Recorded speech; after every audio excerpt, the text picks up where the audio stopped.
Hey, you guys, I am back with a fresh episode on insights from my trip from Bali. I hope you guys enjoy this episode as much as I enjoyed putting it together. Need some effective tactical advice that actually helps you get results and makes a real difference in your life and business? You've come to the right place. If you're finding yourself here today, it means you're getting ready to gain serious traction in your business, rapidly multiply your income and impact, and you're ready to make it happen while living all out. Guys, I'm Melissa Hinault, your trustworthy corporate dropout turned six-figure business burnout turned happy and healthy CEO of a multi-million-dollar online business. And you're listening to the Burnout to All Out podcast. On this show, we're serving up innovative growth strategies, simple implementation methods to put them into practice, and action-stimulating inspiration tailored specifically for the modern entrepreneur. Let's dive in.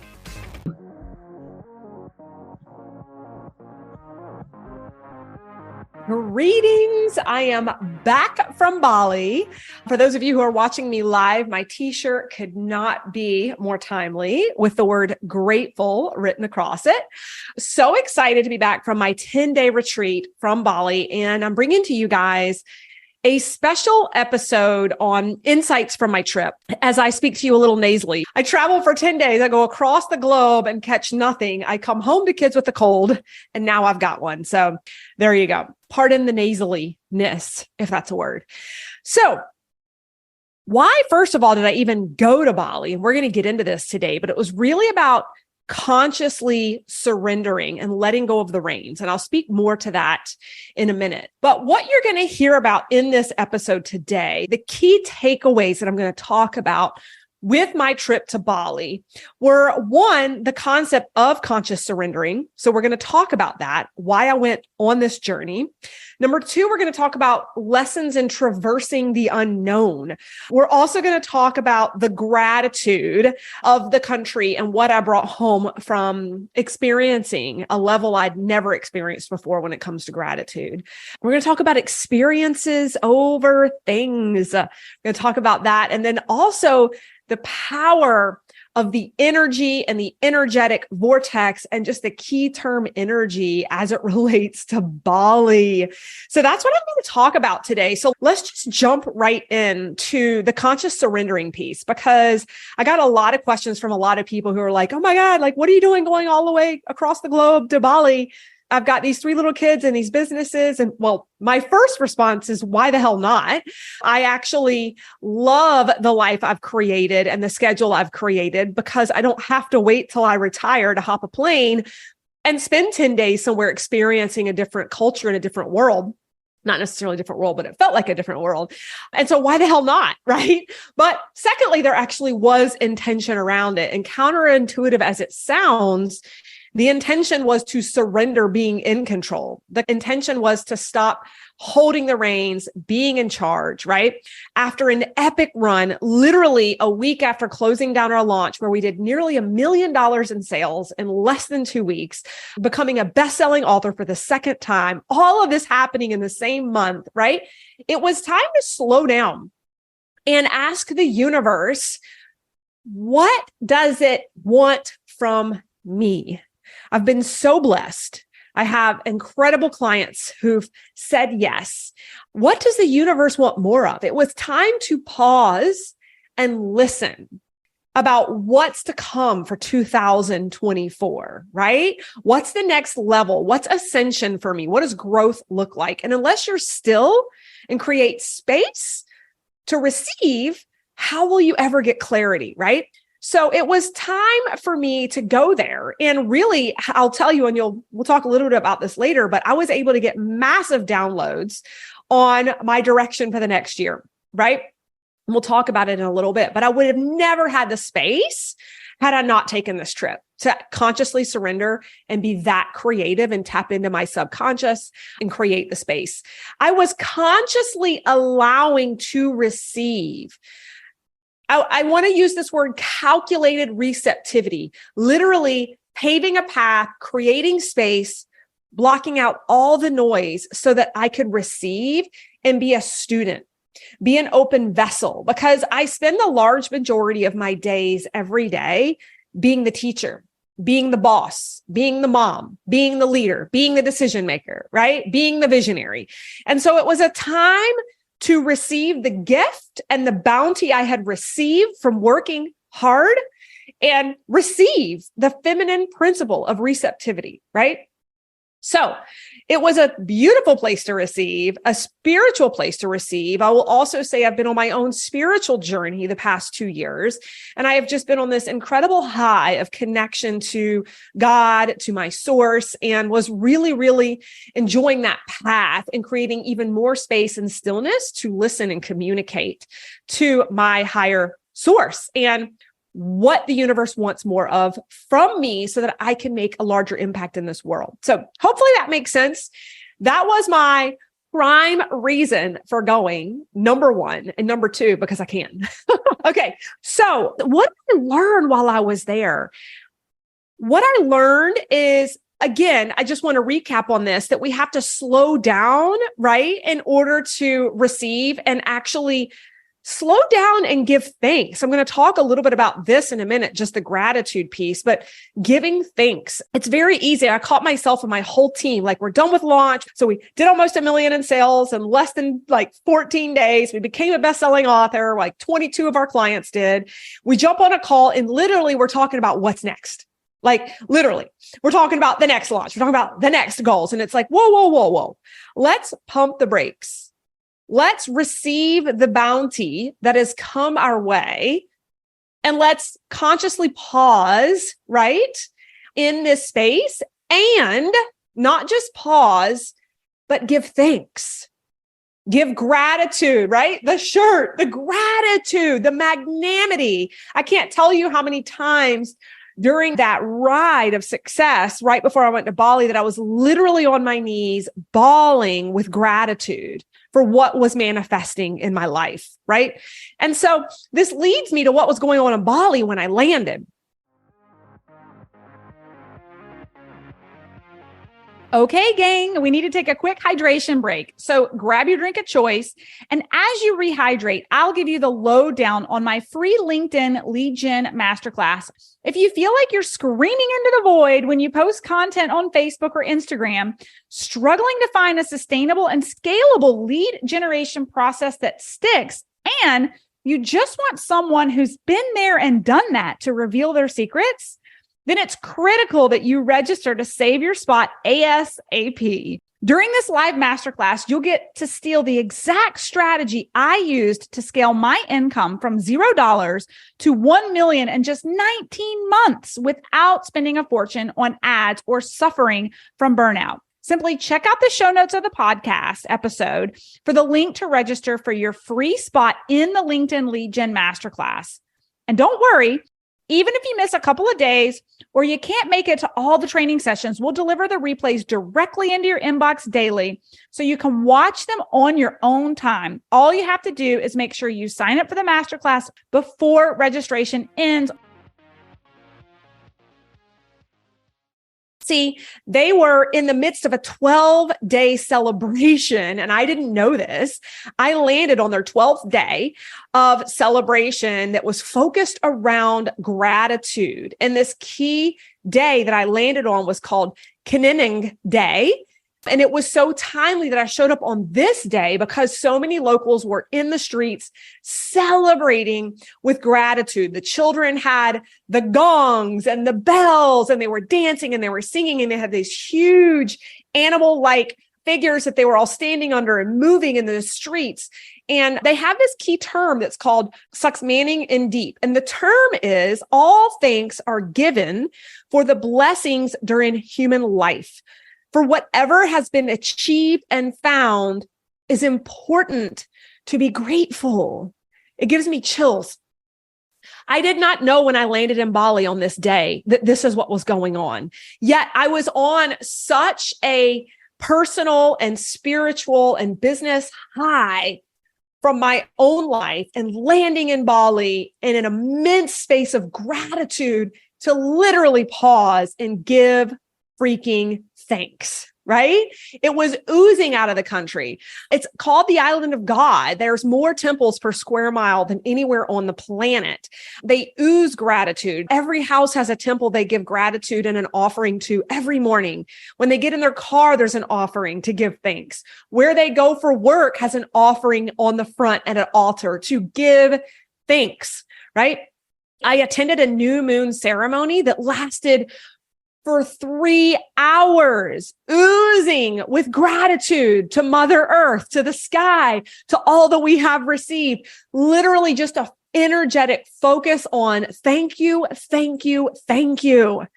And what I want to underscore here that was just eye-opening for me is that the average income in that country is $250 a month.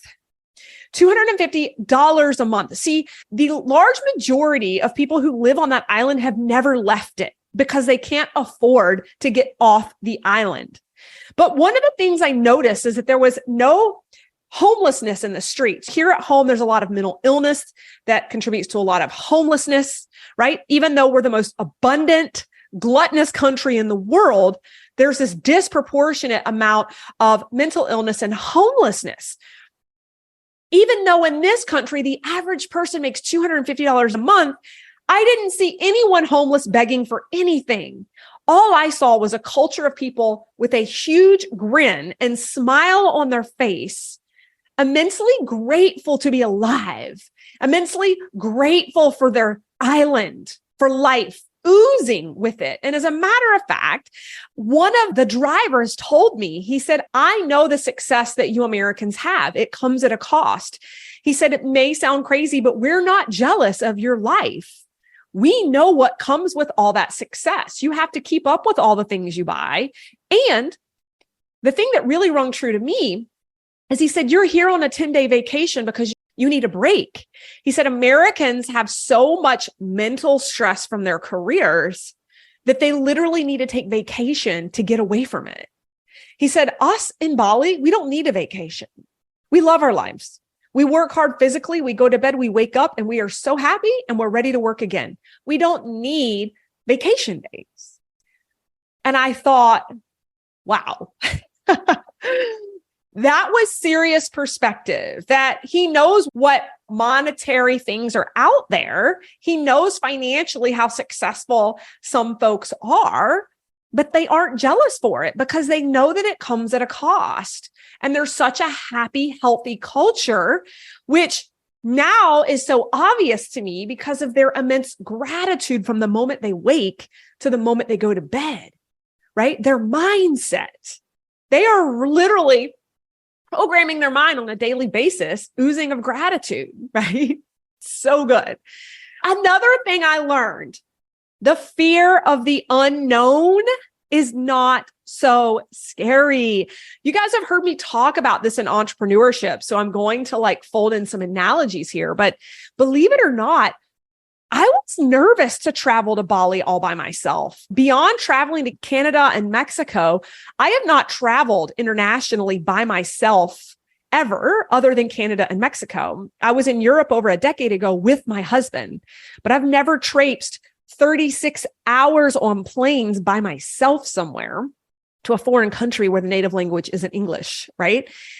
So there was a lot of unknown that had me really uncomfortable, and I almost didn't go for fear of getting stuck somewhere and not knowing the language and not being able to change planes. That may sound silly to some of you guys, right?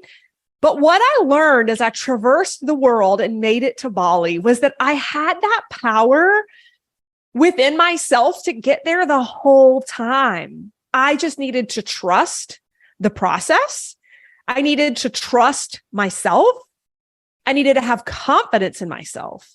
And by being willing to take that leap of faith, not knowing exactly what was on the other side, I didn't even know the people I was staying with. We're going to talk about that in a minute. It revealed to me a totally entire new portal of unknown when it comes to world travel.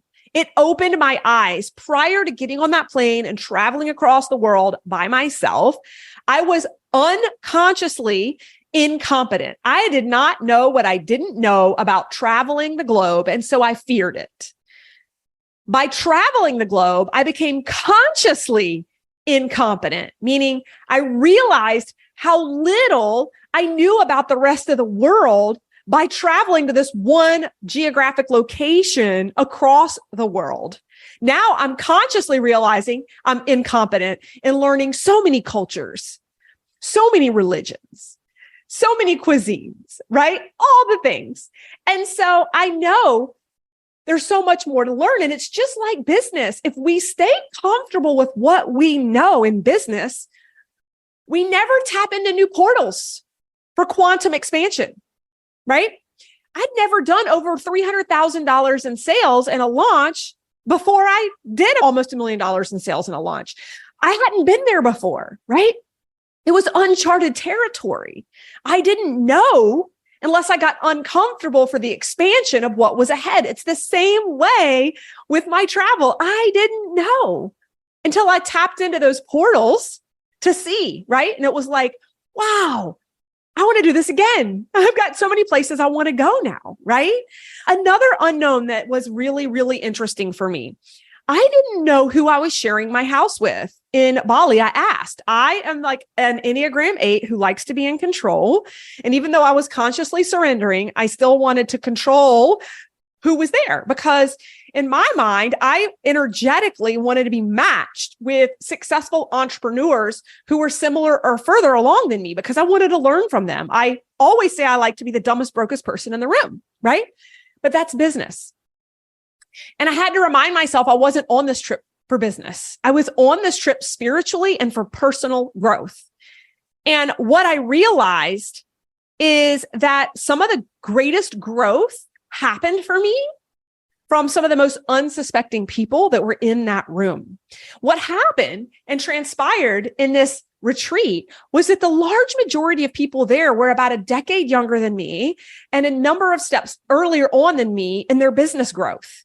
And it was a priceless opportunity for me as a business owner to literally live in a house with people who are really exactly like the clients that I serve. You see, I get to coach my clients across Zoom. I get to see them on occasion at live events, but to live in a house with entrepreneurs who are in the early stages and hearing again and being reminded of the early level challenges, the mindset blocks, the personal growth that needs to happen, the journey that they have to embark on grounded me and got me more connected with my current clients. And there was actually a participant there who reminded me of my children. Okay. Her breakthroughs and her inner child work that we all did were a mirror to me as a parent with my kids back at home. And one of the first things I did when I got home was actually have direct conversations with my kids, right? There were other attendees there that were married. There were couples and that reminded me of my husband and I and the journey that we're on together. And so where I'm going with this is that the unknown of who was in the group was the magic in my own personal growth of realizing I don't always need to be put into a room that's going to grow me in business, that many times it's the most unsuspecting people who can grow you personally, right? And professionally, right? Experiences over money. One of the things I noticed, again, we talked about the average income of $250 a month. I had on my vision board before the end of this year to buy a G-Wagon. And I came away from Bali realizing how little these people live with and how happy they are and how a G-Wagon was not something I really needed. And as a matter of fact, even though it's a nice car and I love driving it, let's be honest, those types of purchases are actually for ego and perception. Like literally buying something for what other people think about your status, right? Yes, I love the G-Wagon, but I have an Infiniti QX80, which is a really nice high-end car to begin with.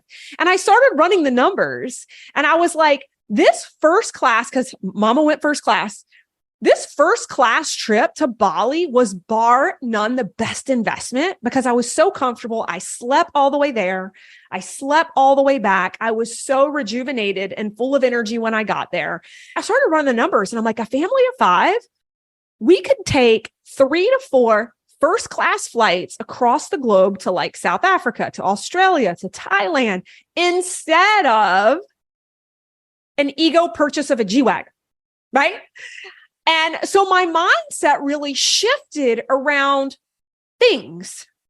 And I've always had more of a focus on experience, but my ego wanted the G-Wagon, right? My ego wanted the G-Wagon. The last thing I want to land on here was the energy vortex of Bali. For those of you guys who are into the energy and body work, I have been over the last 2 years in a major growth in what we call spiritual ascension. And I and my energetics coach, my spiritual coach, talked about this. The day I got there, we did some really deep holotropic breath work that can really get at the root of your nervous system. And I had some huge energetic releases. Huge. I can't even explain to you the jolts that came out of my body, the outer body experiences that I had, and even just like how unsettled my legs were the first 2 days, really working to release these last final shedding of old energy to this like final level in this level of ascension that I'm going through. It was mind-blowing and incredible. But Bali is an energy vortex similar to Sedona, for those of you guys who research that type of stuff.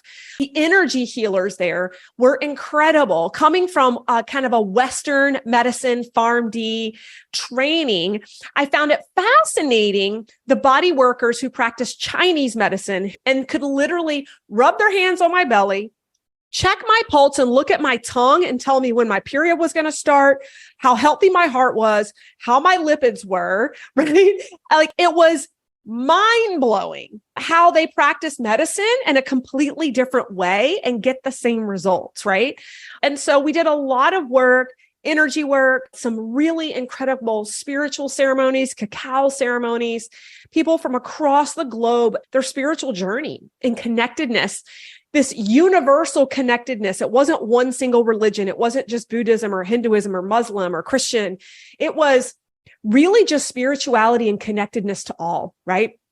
And purpose, which leads me to that consciously allowing time where I was able to slow down, listen to my intuition and get the tugs, get the cues. I've had this gut pull all year, but I got profound cues and signs for my next chapter, for impact for others in business, in their life. And I actually completely birthed an entirely new program while I'm there, all the way down to the month-by-month curriculum.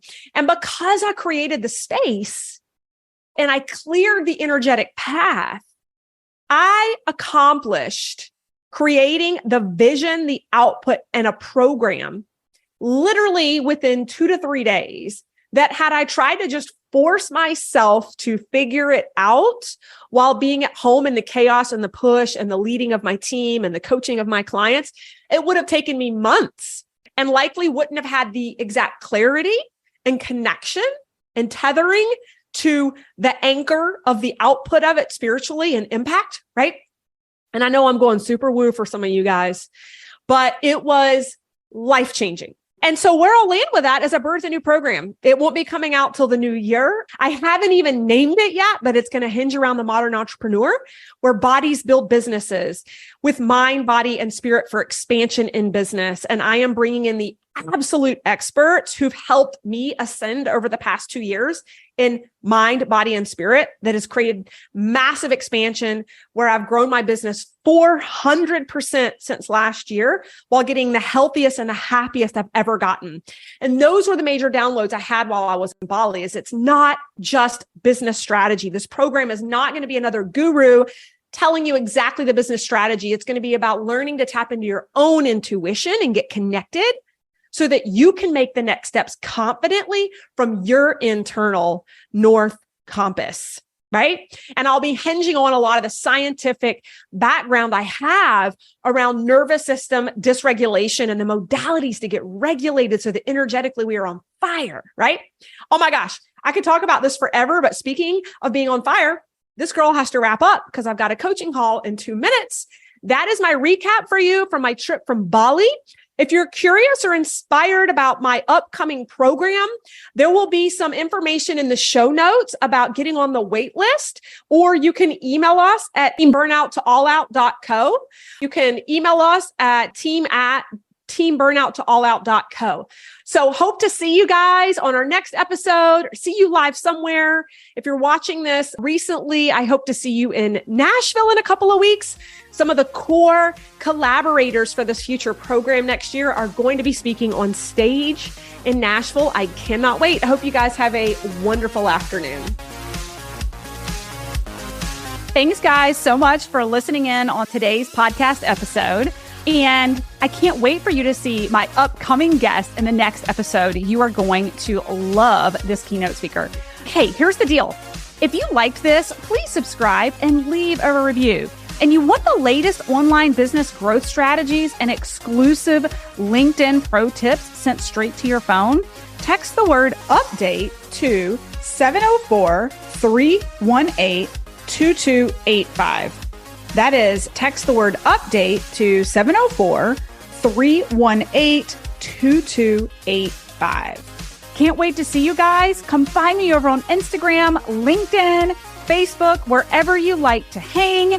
Cannot wait to hear how you are enjoying and applying what you're learning. You guys reach out to me over on social, because I love hearing what's resonating with you. When you reach out to me and you send me those personal DMs, they really do impact the content I continue to bring forward to you. So again, come find me, Melissa_Hinault over on Instagram, Melissa Hinault over on LinkedIn and Facebook. Can't wait to see you guys over there.